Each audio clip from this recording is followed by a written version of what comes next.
Hey guys, we just got out of Pirates of the Caribbean. Dead men tell no tales. Yes. It's funny though, in all the promotion, like the trailers and stuff, Yeah. they never say the tagline. They just say pirates. Pirates of the Caribbean. Just that's it. Even like in the trailers, you never, except maybe for the last one, they would never put Dead men tell no tales. Except for It's funny.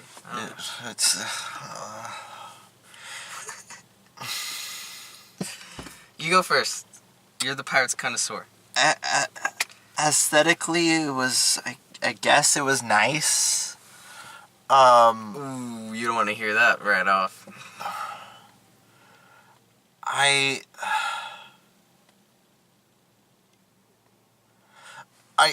Okay. So far, there's been a consensus with all the critics out there about how this thing was sloppy and all that. I think this movie was well paced. I think the actors did a fine job doing it. However, I'll save that for the spoilers. I just want to jump right into spoilers. I think that everything I guess was good. I guess was good. It does fit with the Can I tell them your review? Wait.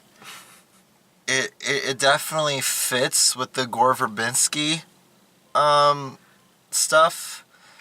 But it's like completely glanced over Rob Marshall and what he did with the fourth one. No, I wouldn't say so. But there are two things. Two very big things. I think Kyle would have loved this film if not for two very big things. I thought he was gonna have a hissy fit in the movie theater. It was so much fun. To be honest, I want to jump right into spoilers because I think that's going to be the most fun. Okay, general thoughts first. Oh, I don't even know if I can do that. General thoughts. I just want to jump in. General thoughts before. Fine. Piece of shit.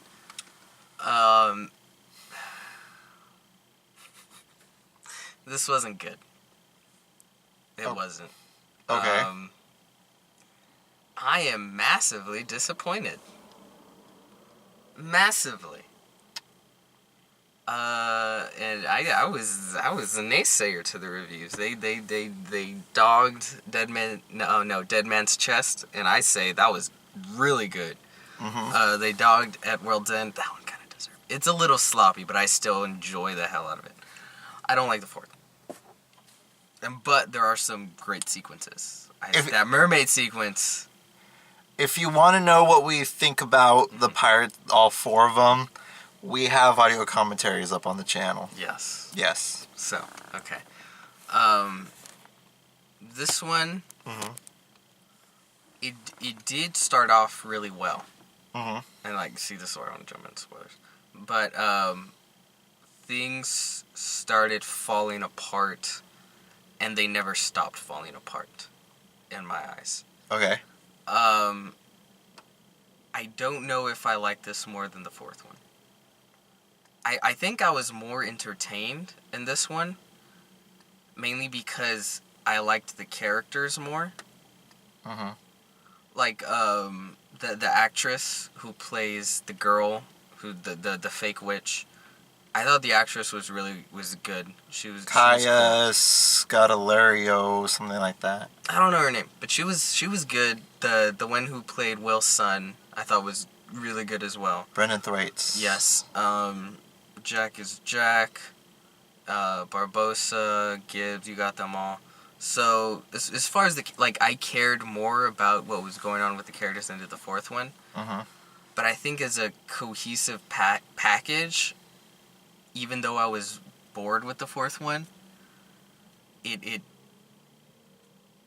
think it was a better package. It was a boring package, but it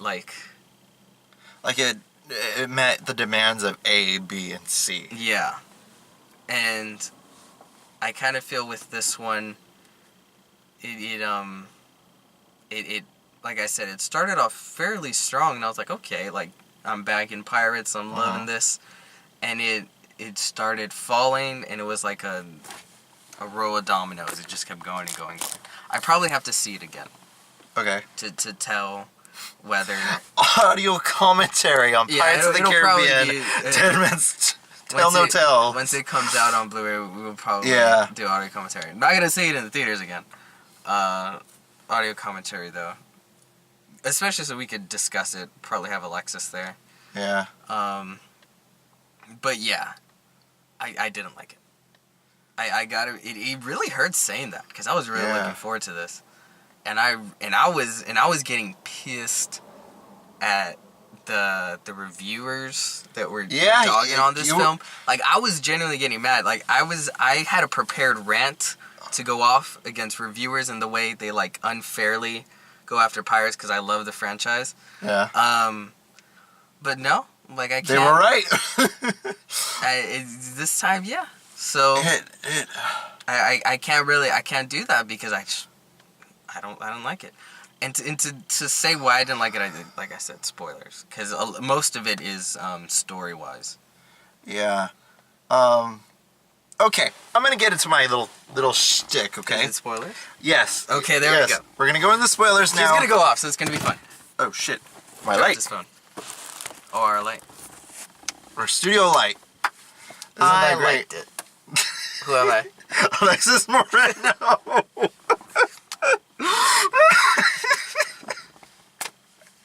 Hi, Alexis. Okay.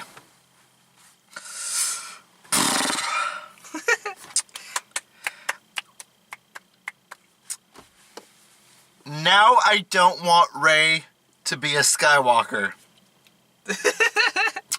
Now I don't want No. This isn't her being a Skywalker. This is her being a Kenobi. Oh, that's different. Yeah.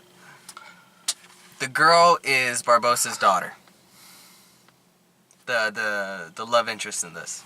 And that plot, like, it stabbed you in the gut out of nowhere. Like, I was watching it, and she was like, oh, this father that I never knew. And I'm like this, please do not be one of the main characters. Okay, they said it like 3 times. You know it was going to be a main... I thought it was going to be Jack. I thought they were going to pull that, but I was like, oh, okay, I'm Barbossa, I guess. And then lo and behold, they had Barbossa and Karina had their scene together, and I'm like, oh no. It's the Karina, yes, like the way my name, was named after the stars, and then he said Karina, and like this, oh shit. And then when you saw me gesture in the movie theaters, you literally saw me facepalm myself. Mm-hmm. You were laughing hysterically. I thought it was hilarious. You were laughing hysterically. And oh my god! Because I know that like slit your throat metaphorically speaking. It just destroyed it. And I think it was worth it for that. It's lame. It's bad writing. It's bad storytelling. Like, why can't she just be a woman of her own? Why does she have to be like that? And it fucking goes out of nowhere.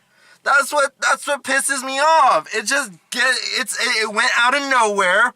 It fucking... You mean it came out of nowhere? Whatever. Right now, English is not the barrier of communication right now. I am pissed. It's just... Why does she have to be the daughter of a character? Why didn't she just be a woman of her own? Why does she have to have ties with another and then Barbossa, just to and then I was like, since they're giving him some sort of emotional depth, he's probably gonna fucking die. And guess what he fucking did? He fucking died. That's what he fucking did at the end of the movie. He gave he's like, what am I to you? my treasure. And then he fucking died. Lame. It was just. Can I take this from the top? Cal, can I take this from the top? Is that a yeah? Okay. Savvy? I do not savvy. You do not savvy. Okay. I'm doing an autopsy of this film right now. The beginning. Good luck. It started with the little kid with the whole thing going to. Oh, by the way, that fucking prologue was way too fucking long. That was a very long prologue. I thought that was funny. I honestly, I think they could have cut out the whole thing with him as a kid going to see his father, like on the Flying Dutchman and stuff like that. You could tell, like, they didn't. I thought it was weird how they just didn't want to show the other crew, I guess. Yeah. So they didn't I guess they weren't sure of whether they wanted to make them scaly or not. And there's no mentions to his father. I thought Jack at least would have made mention that the same thing happened with him and Will, where he was trying to save his cursed father. Yeah. But it's like right away he's just like, "Oh, you're their kids, okay." And then like it never really references the fact that they went on this big journey and stuff like that. Because I thought they were gonna do, like I said, Star Wars. How they did with, how they did with The Force Awakens. Han Solo, and he's like, "Oh, you knew him?" And it was like this whole connection with that. Yeah, and they constantly reference that. With them, it's just like, "Oh, you're his kid, okay." Yeah. And it's like nothing. I'm like, okay, whatever.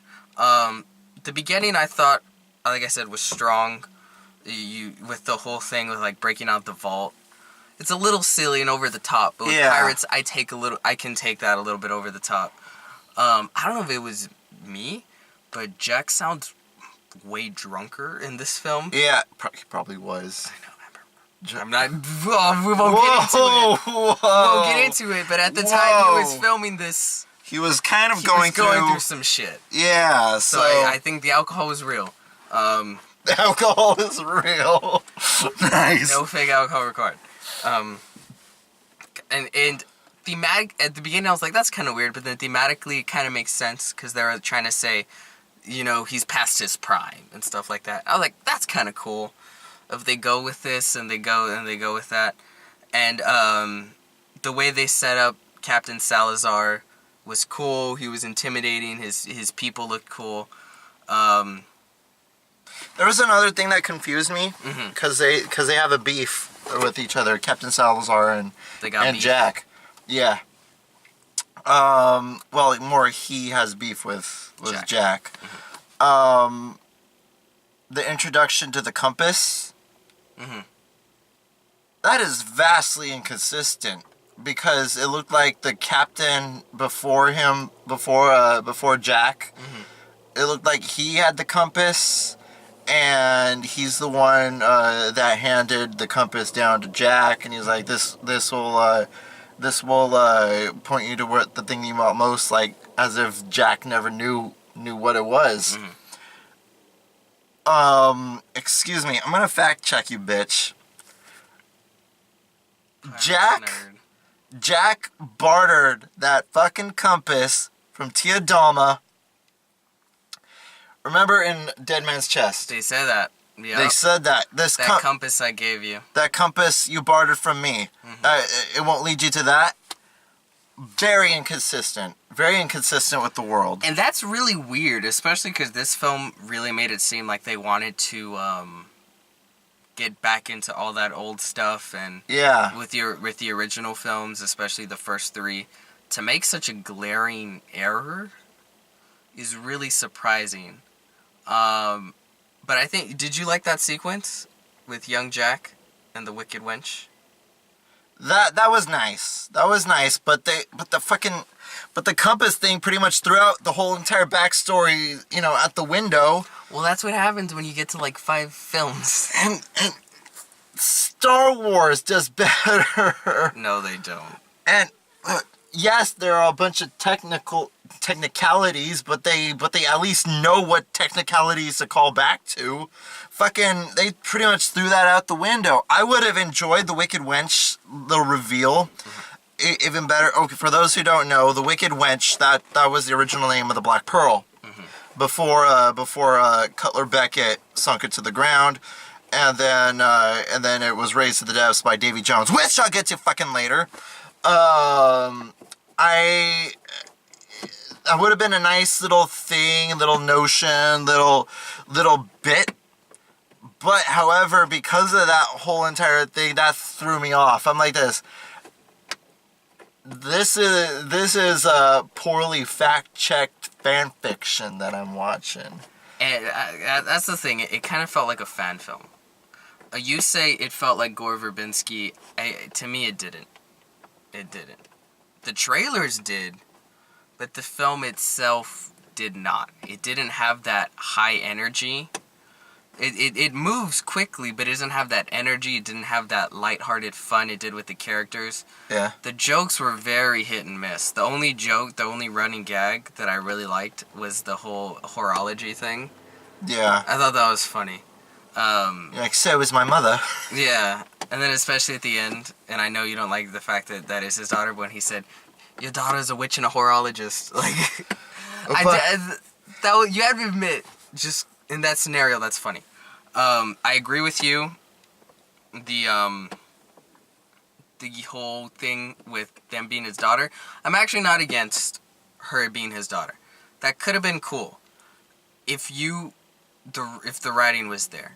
Like, first of all, you don't have her just happen to run into them. You have something story-wise that forces her into the story with them. So it doesn't feel out of place. Like, really, of all the people you run into, you happen to, like, no, you do it so that you force her. It felt more outside forces make her go into that scenario because she is his daughter. And if his whole storyline, like, if you had really focused on him and been about, like let's say when they first show him and he's finally taken control of the sea, you could have done it where it's like he's bored and he's kind of hating life, and he's like, I've finally done what any pirate has dreamed of. I have the sea, and I still feel empty, you know. Yeah, dude, that would have been amazing. Then the whole daughter thing, because he would have been like, I know this is cheesy, but it would have been like, at the end when he says the whole treasure thing, yeah, it would have actually connected. It would have felt like something, because he's like, I've been chasing treasure my whole life, and it's not brought me any happiness. This is the only treasure that could have brought me happiness. Why aren't we writing these things? What the Disney, you need to hire us. We are writing better films for you than whoever you hired to write this. That could have been, but no, like, you show him in the beginning, he's loving life. Like, he's like, hell no, I don't want to be. He's eating Turkish delights. Yes, he's like being serenaded by a freaking band. Yeah, like he doesn't want any of that bullshit. He has a jewel encrusted peg leg. Yeah. It's not until he realizes that's his daughter, he like immediately does a 180 into being like, daughter.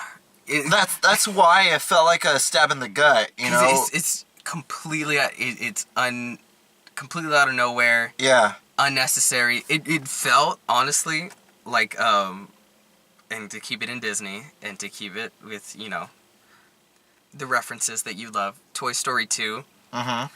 When they did the Star Wars joke with the second Buzz Lightyear. Oh yeah, I am your father. But that was funny though. And then like the next one, he's like playing catch. Like, yeah, I'm playing catch with my dad. But just that turn, it's like bad guy. Good throw, son. Yeah. That's what it feels like. It feels like almost a parody, a joke, the way it turns. Only Toy Story could combine both a Star Wars and a Field of Dreams reference. And also, they started so strong with the villain, and I was like, oh, they have cool designs. Yeah, cool character. That was what was. I get what you meant on the fourth one when the henchman.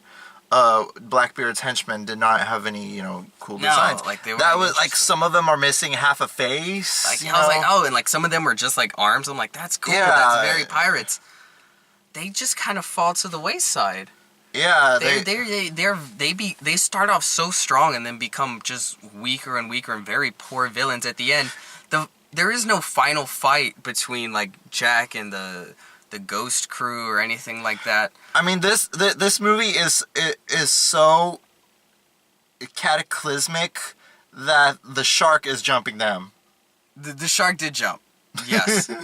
And again, I thought that would have been a cool scene. It really wasn't, and I keep thinking back to especially the first two, in which not only was the main villain intimidating, but the crew. Yeah. Like, you felt the crew. You felt that's what really made you, like, care about these villains. Not how cool and dastardly and how villainous they felt. They did that with the first one. They did that with the second one. This fifth one, at the very beginning, I felt it. I was like, oh, shit, this is going to be something. Yeah. And then at the end, it was just nothing. Like, oh, they find the trident, and then no final fight, really. They just break it. And the sea takes them. They're dead.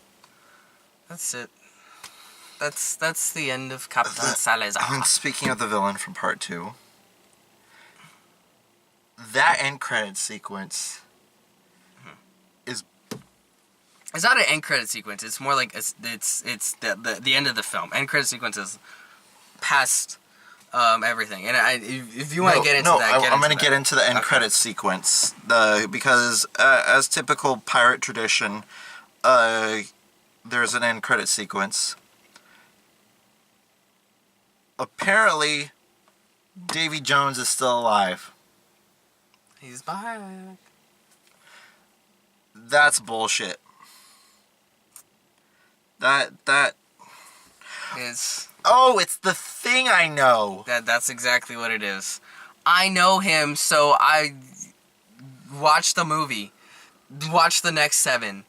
No, and even someone... And it felt so fucking sequel baity. No, it was terrible. If I had enjoyed this film, I think I could have let that slide. And I could have gone like, you know what? I really enjoyed this. They brought me back to loving pirates. I trust them to see, like, maybe they can do something with that. And I love Davy Jones. I love Davy Jones too. He's the tragic villain in this whole entire franchise, but he's the villain. Pirates fans love him. So forced. So everything just felt so forced. And like they brought back Mr. Gibbs. Mr. Gibbs really took a sideline in this film. Yeah. Maybe because it's shorter and they didn't give him much to do. And then they brought back some characters, but not all of them. Where was Pintel and Rigetti? Yeah, where was Pintel Rigetti? Where was Cotton? Dude, Cotton. Because if you remember in the fourth one, his parrot was in there. So I was like, are they gonna bring back Cotton? And also, I felt like because the bottle that the pearl was in, mm-hmm. it's supposed to be the one from the fourth one. It looked smaller. Did it not? I'm not gonna get into that. Who cares? I know, but it's like the fourth one is shit. I don't like the fourth one. This movie is full of horrible continuity, and then. But not only that, it jumps from thing to thing to thing, and people saying it felt bloated. It did not feel bloated. It needed maybe because I like the bloatedness of the Pirates films, but there you got, because it's such a big cast, they always have a big cast of characters. You get to understand all of them in stuff like that. Like you got Tia Dalma and Davy Jones. And Jack and Elizabeth, Will. Yeah, it was able to give them all of them enough. With this one, it really narrows it down and it makes the film feel smaller. Mm-hmm. The battles, there was, I would say, 2 fun set pieces. The bank escape was fun, if a little overly ridiculous. Same goes for the whole guillotine and hanging scene. I thought that part made me chuckle. That was clever, the way he was turning. And and it was like the blade almost, mm-hmm. Almost, but not quite mm-hmm. reaching his neck. It was that was funny, but after that, it really became lame. There was no cool fight between, the Ghost crew and the pirates or anything. Mm-hmm. If you think about it, not anything at all, really. And there was that cool witch lady. Her design was cool. Like, it was great. She was Where did sort of that like, go? She just kind of disappeared from the film. I Yeah. thought she would play into it later, maybe. Something would happen. But no.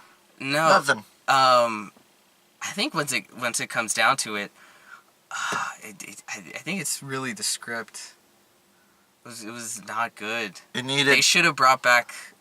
Ted and Terry. Yeah. Which they wrote the story treatment, which one of them wrote the story treatment for, but not the official screenplay. They should have wrote the official, because especially the sort of the dark humor that I like, Also, that was missing. Also, Keira Knightley got the easiest paycheck in her life. Yeah, but that's fine. Good on you. It did feel really hollow. It felt like a fan fiction film. That kind of sucks, because I know the directors really they actually care. They really want to do it, and I do think they're able to do some things good. Like I said, the whole Salazar and the Ghost Crew thing, that's cool. What do you think What do you think of What do you think of the look of young Jack? I thought that worked. It was maybe one time where I thought his mouth movement looked a little weird, but that worked. But still, that felt weird. Like, just randomly in the middle of the film, they give this whole back, and that felt very fan fiction, where it's like it didn't really serve the story at all. Yeah. But we just had to stop the film and show you this. If you could have opened the film with that, I much rather. Yeah. And I know that's sort of like a cliche that's running through Hollywood to open the film with that. Yeah. But maybe it's a cliche for a good reason. Yeah. Because it just feels really random and really weird. Because I was like, oh, we're going to stop the film and go back. Especially because, like, Barbosa wasn't even asked about that. He's like, I'm going to kill you. But first you shall hear my backstory. This is a story. Oh, how my life got turned upside down. Especially because it's pretty long. Like, it's a long backstory. And it's like... It really is a mess. And that's coming from someone who loved the original Pirates films, who everyone else already considers to be a mess. Like, even the items, you know, whenever there was a sort of MacGuffin in the Pirates films, like the heart of Davy Jones, you like, there was something mystical and, like, adventurous and, like, oh my god, you know, like the heart of Davy Jones. I remember the first time you see it beat, like, it was like, oh shit, this is cool. And then the sound design of the heart as well, and the way that that you got the Aztec coin. Yeah, the Aztec coin, like you hear like a ominous sound every time somebody holds it, you know, and just little things like that. But this one's it's a trident. And it wasn't a good design. No. The trident didn't look like... It's like, oh, it broke. Oh no. You guys had it for 5 seconds. And that was it.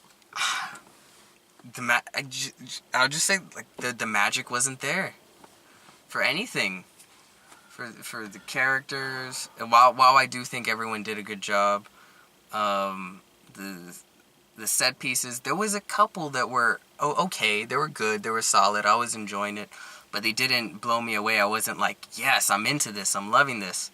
The writing for the jokes and the humor wasn't there. Like, Paul McCartney, though. I like that scene. That's probably my favorite part of the film, Paul McCartney's scene. I liked when, like, his men were humming Maggie May. You know what? Like, the only thing that could get me excited for another Pirates film is if they just go full on with, like, Jack's family. Yeah. And there's like a reunion, and there's all kinds of, like, rock stars. Yeah. Jack's family. Like, I would probably watch the film for that scene alone. Like, it's sort of like a family reunion type thing. That would be funny. Maybe there's like another curse that plagues the Sparrow or that's not his real last name. But their family, and it's sort of like a family thing they gotta do. His real last name is Teague. Teague, yeah. that plagues the Teague family, and the Teague family kind of like, we need to come together as a family. Imagine a bumbling scene between Paul McCartney and Keith Richards. That would be amazing. I would see like a Jack Sparrow family, like we gotta save the family's in danger. We need to save all our asses. We need to come together. And Jack's like, I don't want to. Like, you have to. Alice Cooper would be a character. And Joe Perry. It would be awesome, and the whole message would basically be like family, because Jack reconnects with his or whatever. Yeah.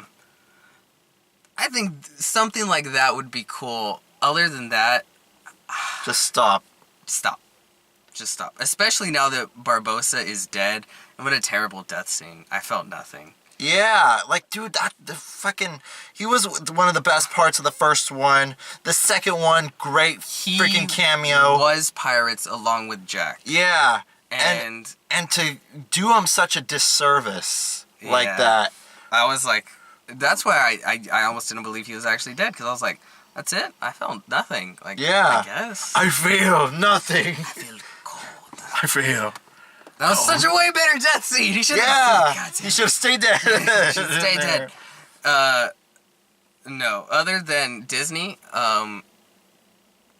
hopefully a low-level intern hears our pitch for the next Pirates film, which then they hand it off to an executive, and then they like the Death Star plans. And then it's continue hand it off until that is the story of the next film. But if it's really not that, then I don't care. I will not. I'm not here for the next film. I've kind of become numb to it. Like, I wasn't when they announced Pirates 5. I was like, screw that. I'm not interested. I got my original trilogy, Star Wars style OG. I don't need anything else. But the trailer sold me. That first trailer with Captain Salazar, I was like, oh, this reminds me of the original so much. And then every trailer since, I was like, this looks really good. Good, but... and also another thing... I think in this day and age, we should know trailers don't... Jack's character, the way that Johnny portrayed Jack in this, he did not feel like Jack. That's what I was saying with he feels way more drunk. Like, this is probably the worst I've seen Jack. And again, I don't want to... going into this, he was going through some shit at the time. Maybe that had something to do with it. Maybe. But he genuinely felt drunk. Like, he didn't feel like he was playing or drunk. He felt like he showed up on set.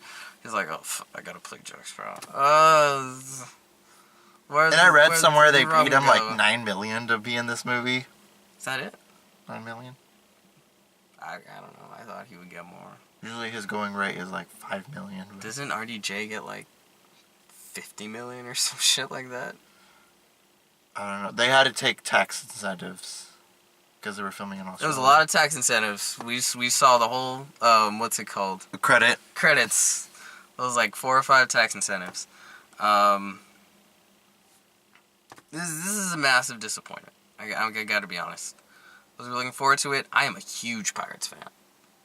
Bigger than I should be. I loved the original. The original Pirates. Yeah. I remember that was one of the first films where it's like... It's dying.